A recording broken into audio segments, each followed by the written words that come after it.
Look around at what you are seeing. This is the culmination of a multi-decade plan to essentially entrench white power in this country.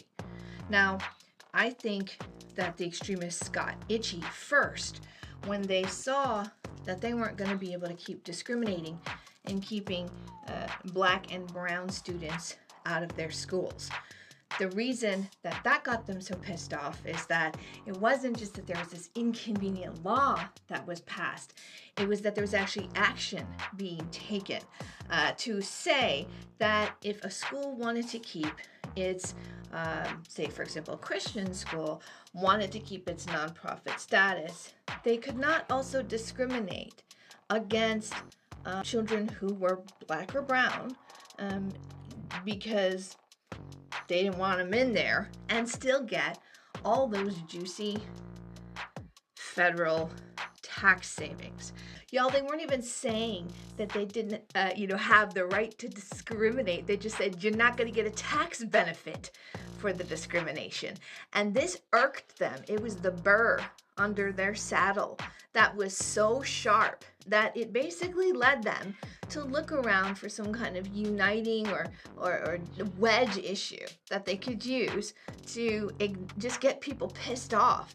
And that is when the people, particularly in the sort of secular world, crossed over into the religious world, and they started going after the Bible-thumping evangelicals who didn't believe in anything worldly at all. This brilliant political strategist, a guy named Paul Weyrich, who's also a terrible human being, right, realized that if they said, hey, we want to discriminate against brown kids, and we don't want to let them into our nice white schools because we think they're dirty, that it was gross. And no one was going to defend that. Everyone's going to be like, ew, stop being awful. So he started talking about religious freedom instead, right? And the reason that he could kind of tap into that was because of the passing of Roe versus Wade to turn otherwise sort of live in my own life. I don't really care about what's going on out there in these worldly matters into sort of a cudgel, like a cultural cudgel. And they have been essentially sharpening the edges and adding density to that cudgel ever since. This is how evangelicals started looking more like Catholics. Now, the funny thing about that is that evangelicals will say, oh, those Catholics, they're demon worshipers, some of them, right? Because of their saints and stuff. And, oh, you're not supposed to have that, right? Like, now you're going back to the whole fight between Catholics and Protestants.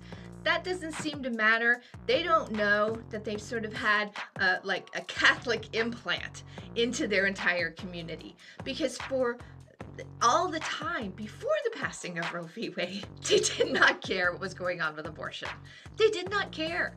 It was not in the platforms of the general conferences of any of these evangelical faith traditions. It was just, be more like Jesus. And they are the reason the Supreme Court has been shifted ever more and more and more to the alt-right, because they stand behind this false idea that this isn't a completely Catholic implant into their religious background, right? And they would sort of just set on fire anybody who would not kowtow to their extremist line. And then that, of course, led to things like the Federalist Society kind of actively trying to change the court. So they have been playing a super, super long game here. They knew that nobody's going to like their policies, so they have to entrench their power. But I want you to remember something. The first thing they're expecting is consent. Do not give them your consent. Do not shrink. If they are going to come for our rights, make them fight for every single right that they try to take. This is how you push back.